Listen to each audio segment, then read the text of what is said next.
नमस्कार दोस्तों, मैं मनीष कुमार भोज आप सभी लोगों का अपने YouTube channel Uttarakhand online classes में हार्दिक स्वागत करता हूं। दोस्तों, जैसे कि आप लोगों को पता है कि इस चैनल के माध्यम से हम प्रतियोगिता परीक्षाओं से संबंधित महत्वपूर्ण प्रश्नावली पर चर्चाएं करते हैं।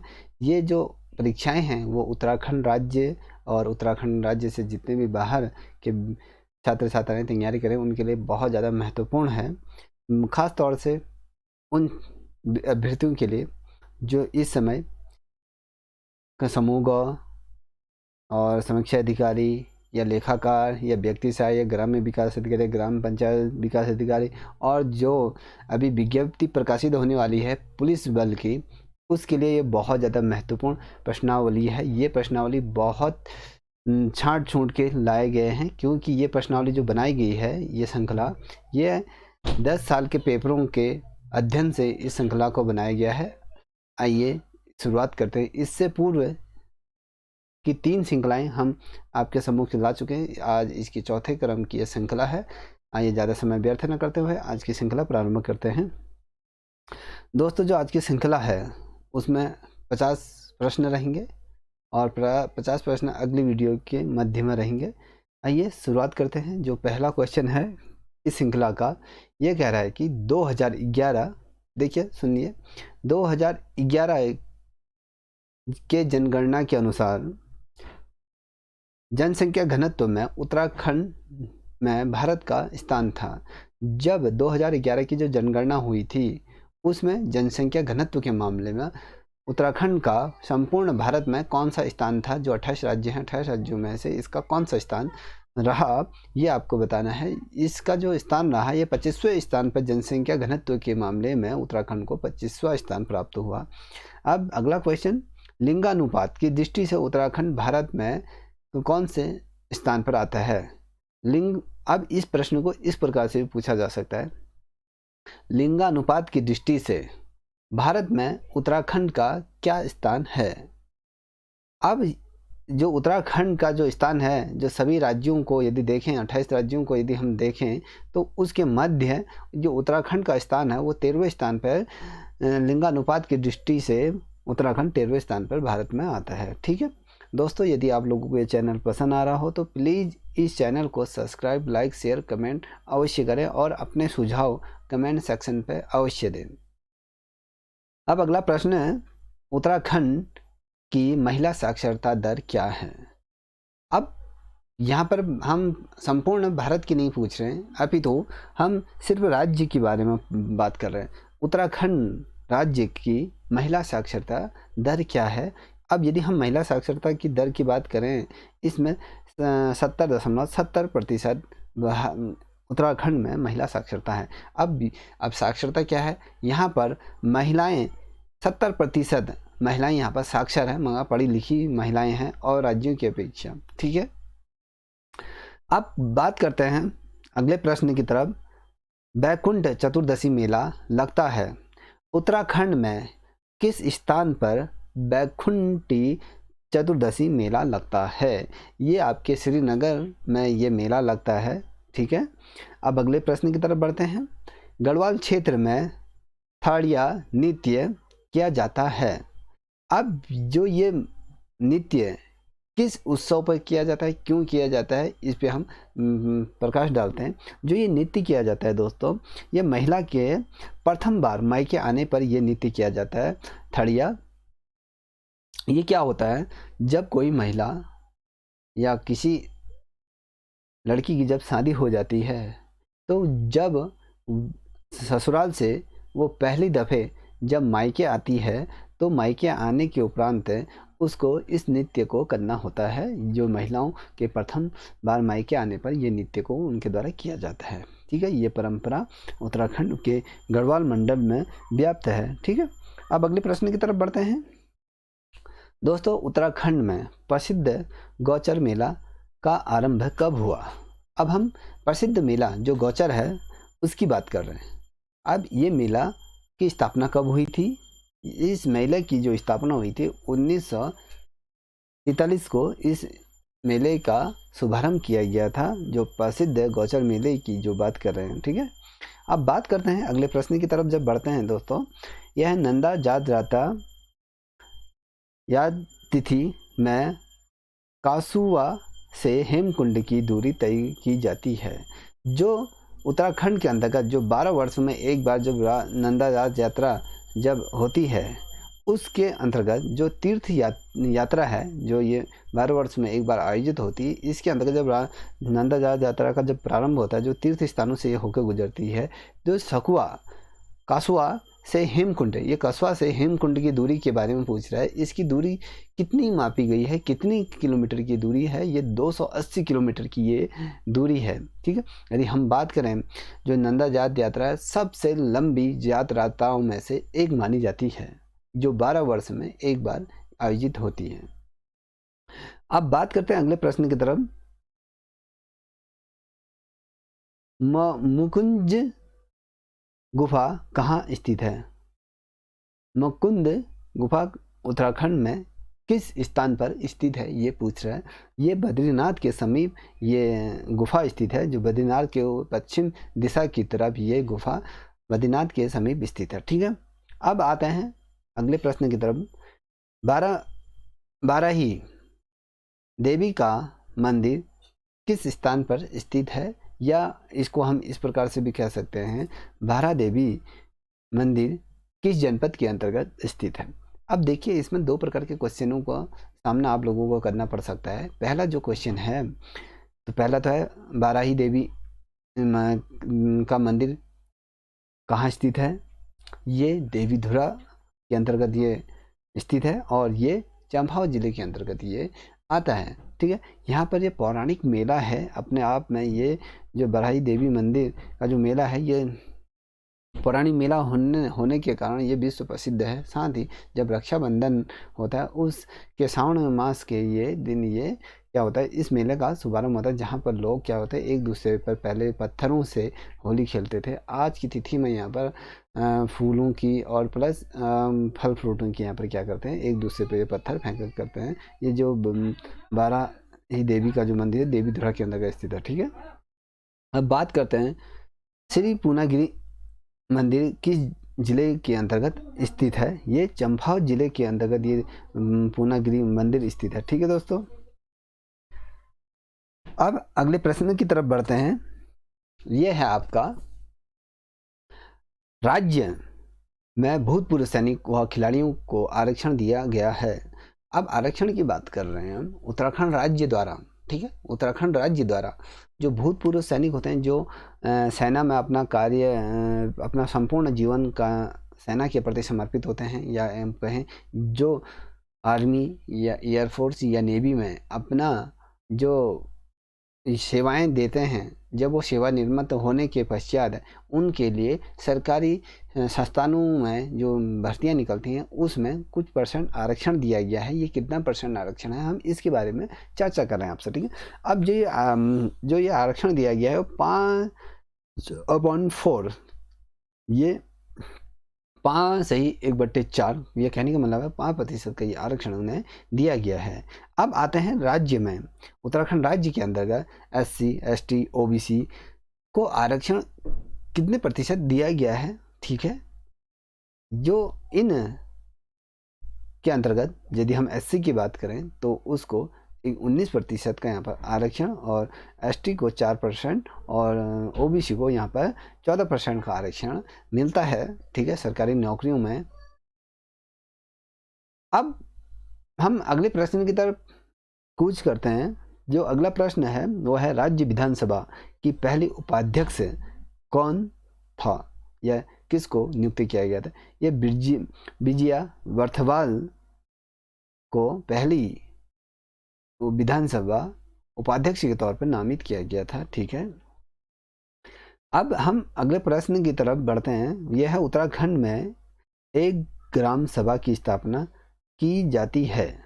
जब किसी ग्राम सभा की स्थापना की जाती है, यहाँ पर केंद्र सरकार का इसमें कोई ज़्यादा महत्वपूर्ण रोल नहीं होता है और ये राज्य सरकार के अधीन होता है, जिसके अंतर्गत वो राज्य सरकार के अंतर्गत या राज्य के अधीन एक ग्राम सभा की स्थापना कर सकने का ये स्वतंत्र अधिकार उनको संविधान के तहत दिया गया है, जो ये राज्य सरकार द्वारा किया जा सकता है। ठीक है, अब बात आते हैं अगले प्रश्न की तरफ। कांचुला खर्क प्रसिद्ध है। जो कांचुला खर्क किस लिए प्रसिद्ध है? जो हमारा उत्तराखंड का जो राज्य पशु है, कस्तूरी मृग प्रजनन केंद्र एवं संरक्षण केंद्र की स्थापना इसके अंतर्गत की गई है। ये भी क्वेश्चन आ जाता है कि कांचुला खर्क प्रसिद्ध क्यों है। ये आपको भी बता दिया कि यहाँ पर कस्तूरी मृग और प्रजनन केंद्र का संरक्षण यहाँ पर किया जाता है। अब मैं बात करता हूँ इस प्रश्न को मैं किस प्रकार से घुमा रहा हूँ, ये देखिए आप।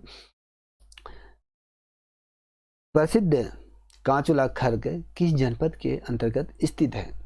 ये पिथौरागढ़ जनपद के अंतर्गत ये स्थित है।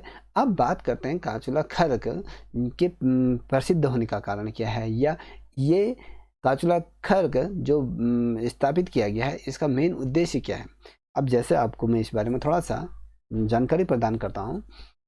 जो हमारे कस्तूरी मृग है, ठीक है, ये उत्तराखंड राज्य का क्या है, राज्य पशु है।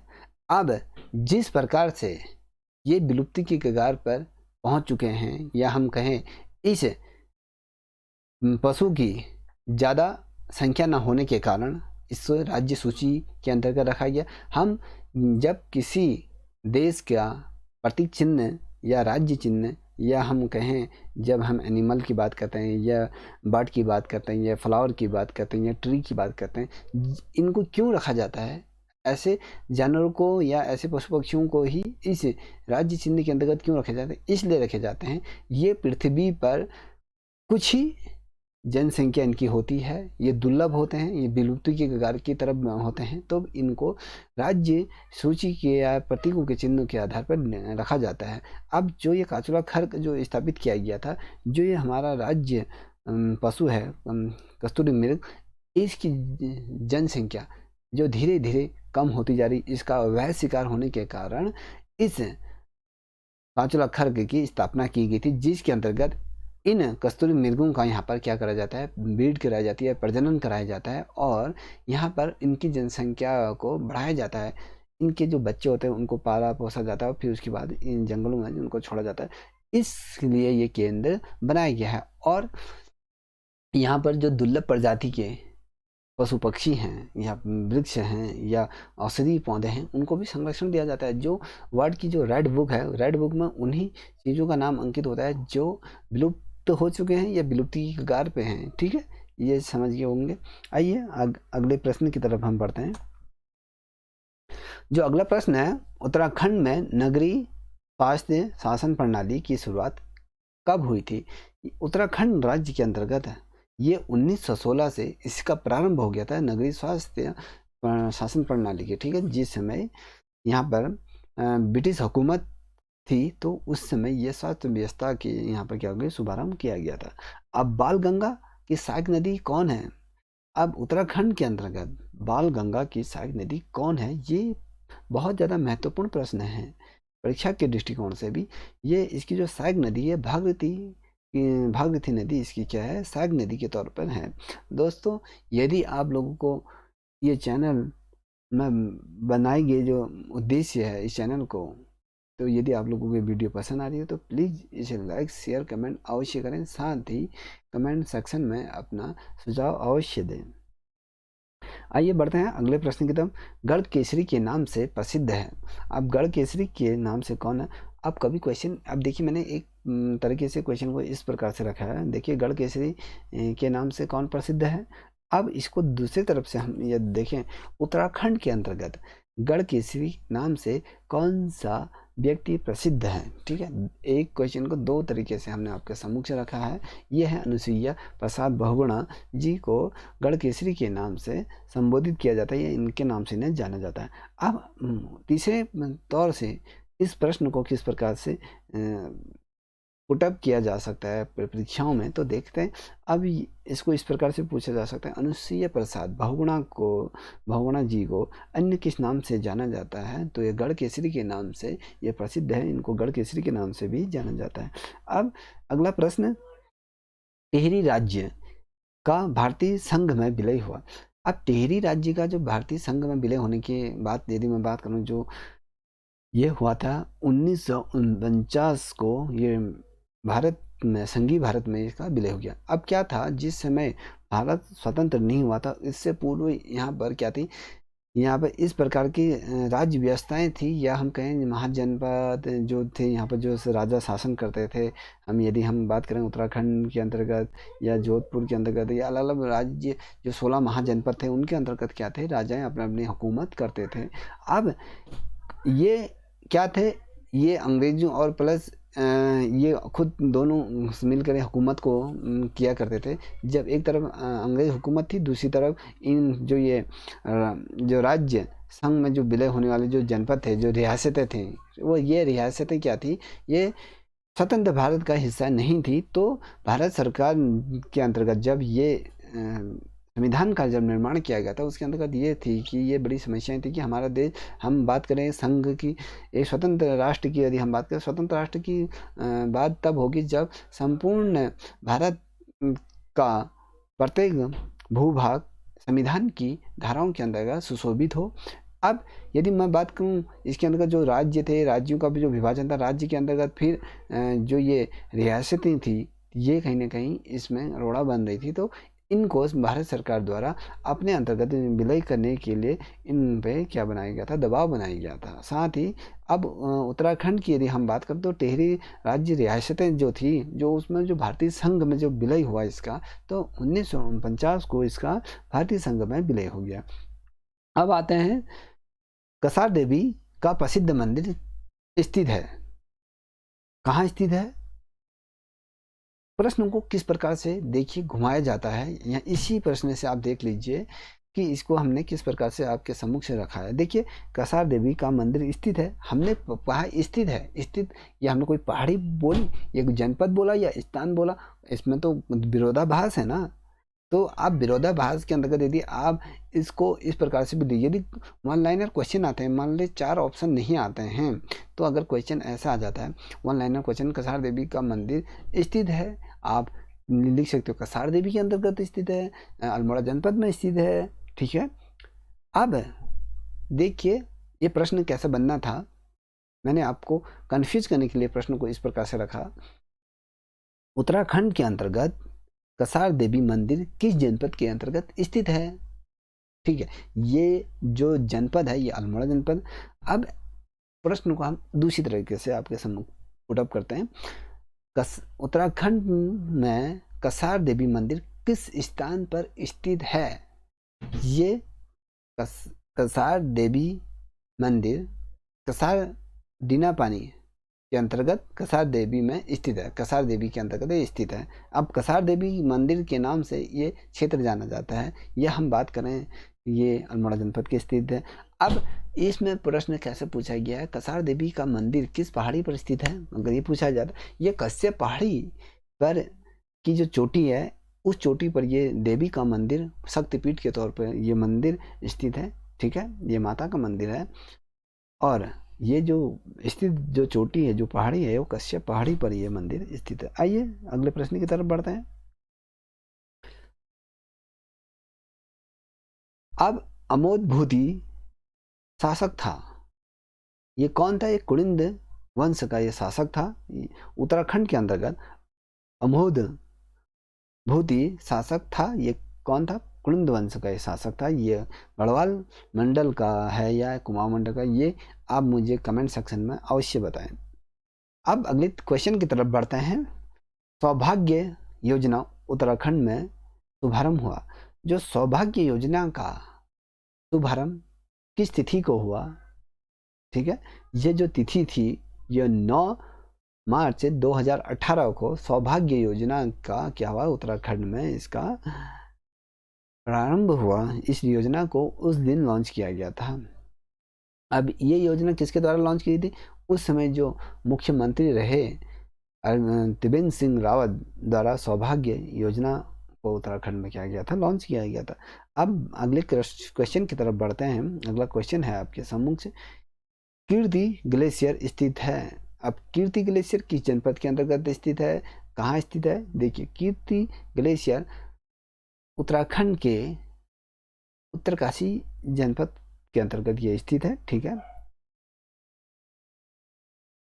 जेलगंग पर्वत स्थित है। अगला प्रश्न बहुत ज़्यादा महत्वपूर्ण है, पहली दफ़े आपने ये प्रश्न सुना होगा।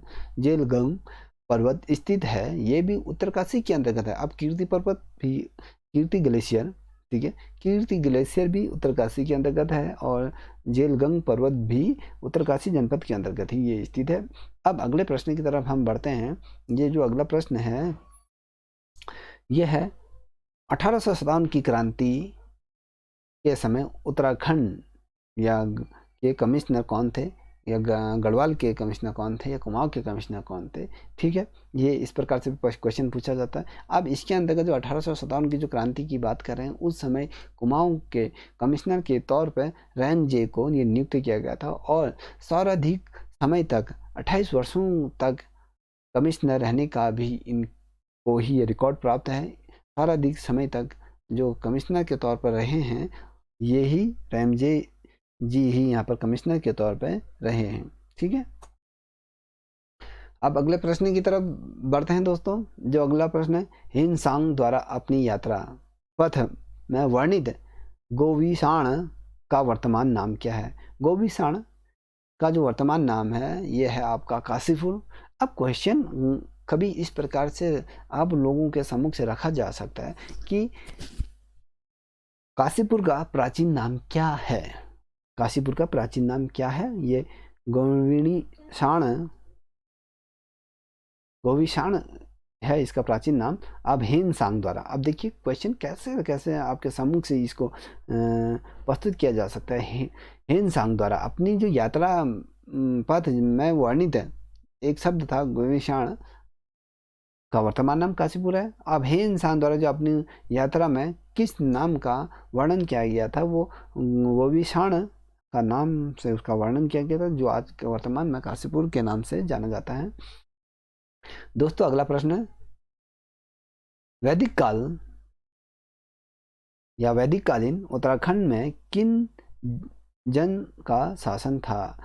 जिसमें वैदिक काल का पीरियड चल रहा था, यह वैदिक काल का समय था उत्तराखंड में, उसमें किस जन का, कौन सा शासक यहाँ पर अपना शासन काल करता? त्रिशु यहाँ पर उनका शासन चलता था वैदिक काल के अंतर्गत। अब झाली माली देवी, झाली माली देवी, पहली दफे ये क्वेश्चन आप लोग सुनने होंगे, इतना मैं लिख के दे देता हूँ। ठीक है, जिन लोगों को पता होगा वेल डन, जिन लोगों को पता नहीं है वो परीक्षा की दृष्टिकोण से बहुत ज़्यादा महत्वपूर्ण प्रश्न है ये। झाली माली देवी की पूजा प्रसिद्ध की पांडुलिपि का पता लगाया। अब जो झाला माली देवी की जो पूजा पद्धति की जो पांडुलिपि का जो पता लगाया था, वो यशवंत सिंह कठोच द्वारा इनकी पूजा पाठ का, ये पद्धति का, पांडुलिपि पद्धति का पता लगाया गया था। अब बात करते हैं पंडित गोविंद बल्लभ जी का जन्म कब हुआ, किस सन में उनका जन्म हुआ? इनका जो जन्म हुआ 1887 में इनका ये जन्म हुआ। अब ये इनका जन्म किस स्थान पर हुआ और किस जिले के अंतर्गत इसका जन्म हुआ? इनका जो जन्म हुआ ये उत्तराखंड राज्य के अल्मोड़ा जिले के अंतर्गत इनका जन्म हुआ और जो स्थान है ये खूंट, अल्मोड़ा जनपद के खूंट ग्राम स्थान पर इनका जन्म हुआ। ठीक है। अब कौशिक कमेटी का गठन उत्तराखंड में कब किया गया था? ये जो गठन हुआ था ये 1994 को कौशिक कमेटी का गठन किया गया था। इसी कौशिक समिति के गठन के अंतर्गत ही उत्तराखंड राज्य का बिगुल फूका गया था और देवी गौड़ा जिस समय प्रधानमंत्री थे, उन्होंने मंच से ही उत्तराखंड राज्य की घोषणा की गई थी। ठीक है दोस्तों, अब अगले प्रश्न की तरफ हम अग्रसर होते हैं। उत्तराखंड का गांधी के नाम से कौन जाता है? उत्तराखंड के अंतर्गत देखिए क्वेश्चन इस प्रकार से पुट होता है, उत्तराखंड के अंतर्गत किस व्यक्ति को गांधी की उपाधि दी गई है या गांधी के नाम से उसे जाना जाता है? ये इंद्रमणि बधौनी जी को उत्तराखंड के गांधी के तौर पे जाना जाता है। अब क्वेश्चन इस प्रकार से पूछा जा सकता है, इंद्रमणि बधौनी को अन्य किस उपनाम से जाना जाता है? ये क्या है? उत्तराखंड के गांधी के रूप में इनको जाना जाता है। अब अगला प्रश्न, वर्तमान में उत्तराखंड राज्य के राज्यपाल कौन है? ठीक है, ये बेबी बेबी रानी मौर्य उत्तराखंड राज्य की वर्तमान में गवर्नर है। ये कहाँ की है? मूलतः यह उत्तर प्रदेश लखनऊ की ये रहने वाली हैं। ठीक है, अब अगला प्रश्न है, स्कंद पुराण में गढ़वाल को किस नाम से जाना जाता है? स्कंद पुराण के अंतर्गत ये क्वेश्चन कई दफे पूछा गया है। यदि मैं बात करूं 2011 जो एलटी का प्रश्न पत्र हुआ था उसके अंतर्गत भी ये क्वेश्चन पूछा गया।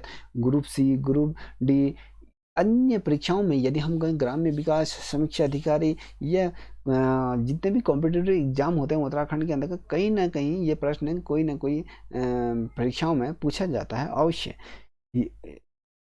स्कंद पुराण के नाम से जो जाना जाता है वो केदारखंड को स्कंद पुराण के नाम से जाना जाता है। पहले गढ़वाल का जो नाम था वो स्कंद पुराण में केदारखंड के नाम से इसे जानता था, आज क्या है गढ़वाल के नाम से हम जानते हैं। अब अगला प्रश्न जो है वो भी बहुत ज़्यादा महत्वपूर्ण है, अल्मोड़ा में डिबेटिंग क्लब की स्थापना कब हुई थी? ठीक है, जब इस समय क्या था, ये डिबेटिंग क्लब की स्थापना क्यों की गई थी? इस समय जिस समय उत्तराखंड के अंतर्गत या अल्मोड़ा के जनपद के अंतर्गत जब ब्रिटिश शासक हुकूमत की क्या थी, यहाँ पर एक तरफ का शासन जब चल रहा था, जिस प्रकार से ब्रिटिश हुकूमत द्वारा यहाँ के जनजीवन और ग्रामीण जीवन के जो व्यक्ति थे या कहें यहाँ के जो लोगों पर अत्याचार किया जाता, अपनी बातों को रखने का एक मंच नहीं दिया जाता, तो अल्मोड़ा जनपद के अंतर्गत डिबेटिंग क्लब की स्थापना हुई थी 1870 में। इसमें लोग अपने सुझाव, आगे की रणनीति, क्रांतिकारी रणनीतियों के बाद और जितने भी ब्रिटिश हुकूमत के अगेंस्ट अपने स्वरों को बुलंद किया जा सकता है, या साप्ताहिक पत्रिकाओं में या समाचार पत्रों में इसमें क्या था, अपना खुलकर विरोध करते थे। ये क्लब इसलिए स्थापित किया गया था। ठीक है, अब टिहरी बांध से बिजली उत्पादन शुरू हुआ। जब टिहरी बांध का जब निर्माण हुआ था, टिहरी, यदि कभी क्वेश्चन आ जाता है टिहरी बांध की संस्तुति कब प्राप्त हुई है? 1993 को इसकी भारत सरकार द्वारा इसकी संस्तुति दी गई थी, इसका प्रारंभ हुआ था। और ये जब बना, इसके बनने के पश्चात 2006 में टिहरी बांध से बिजली का उत्पादन शुरू हुआ। ठीक है, अब अगले प्रश्न की तरफ बढ़ रहे हैं दोस्तों। तिलाड़ी कांड का संबंध है। अब जो तिलाड़ी कांड है वो किस चीज़ से संबंध है? वो वन अधिकारों से इसका संबंध है। इसमें क्या था कि जो वृक्षों को अंधाधुंध तरीके से जो काटा जा रहा था, उसके विरोध में तिलाड़ी कांड किया गया था, जिसमें महिलाओं और वहाँ की ग्रामीण जनता ने या वहाँ के लोगों ने पेड़ों को काटने के विरुद्ध में यहाँ पर किया गया था, आंदोलन किया गया था, जिसको हम तिलाड़ी कांड आंदोलन के नाम से उसे जाना जाता है। अब अगला प्रश्न बहुत ज़्यादा प्रसिद्ध, ठीक है, बहुत ज़्यादा प्रसिद्ध हाट कालिका मंदिर स्थित है। अब ये इस प्रकार से भी क्वेश्चन को पूछा जा सकता है, प्रसिद्ध हाट कालिका मंदिर किस जनपद के अंतर्गत स्थित है या किस स्थान पर स्थित है? ठीक है, और ये किस देवी का मंदिर है, ये किस किस भगवान को ये मंदिर समर्पित है? इस प्रकार के क्वेश्चन घुमाए जा सकते हैं। जो प्रसिद्ध हाट कालिका का जो मंदिर है वो गंगोली हाट क्षेत्र के अंतर्गत ये स्थित है। और यदि हम जनपद की बात करें, पिथौरागढ़ जनपद के अंतर्गत स्थित है। और यदि हम बात करें ये मंदिर किस देवी देवता को समर्पित है, तो ये जो मंदिर है ये काली माता को ये मंदिर समर्पित है। ठीक है, अब बात करते हैं दिल्ली के मुगल राजकुमार सुलेमान शिकाहो को किस गढ़वाली राजा ने शरण दी थी? जिस समय मुगल काल अपने पतन की तरफ बढ़ रहा था, उस समय जो सुलेमान सिंह को जो गढ़वाली राजा ने जो शरण दी थी वो पृथ्वीपाल शाह द्वारा, ये दिल्ली के जो सुल्तान के जो राजकुमार थे सुलेमान को, इनके द्वारा यहाँ पर शरण दी गई थी गढ़वाल में। ठीक है, अब अगले प्रश्न की तरफ बढ़ते हैं। ये जो अगला प्रश्न है ये भी बहुत ज़्यादा महत्वपूर्ण प्रश्न है। प्रसिद्ध साहित्यकार शैलेश मटियानी का जन्म किस स्थान के अंतर्गत हुआ या किस जनपद के अंतर्गत इनका जन्म हुआ? यदि मैं बात करूं शैलेश मटियानी का जन्म ये चमोली जनपद के अंतर्गत स्थित है। ये क्वेश्चन में थोड़ा सा विरोधाभास है। ये अल्मोड़ा जनपद के अंतर्गत बाड़ी छीना क्षेत्र के अंतर्गत ये शैलेश मटियानी जी का यहाँ पर जन्म हुआ था। ये यहीं के रहे हैं, जो साहित्य क्षेत्र में इन्होंने अग्रणीय योगदान इनका रहा। शिक्षा के क्षेत्र में भी बहुत ज़्यादा इनका संयोग रहा। यदि हम बात करें शैलेश मटियानी जो पुरस्कार है वो साहित्य के क्षेत्र में और शिक्षकों को ये उनके कार्य प्रणाली को मद्देनजर रखते हुए ये पुरस्कार राज्य सरकार द्वारा वितरित किया जाता है। ठीक है, अब सुंदर डूंगा हिमानी किस जनपद में स्थित है? अब सुंदर डूंगा जो हिमानी है, यदि हम कहें सुंदर डूंगा हिम नदी या हम हिमांद्री कहें तो ये भी अच्छा रहेगा। सुंदर डूंगा हिमानी किस जनपद में स्थित है? ये जो ये जनपद है ये बागेश्वर जनपद के अंतर्गत है। यहाँ पर जो बर्फ का बहुत बड़ा ग्लेशियर के तौर पर इसे जाना जाता है।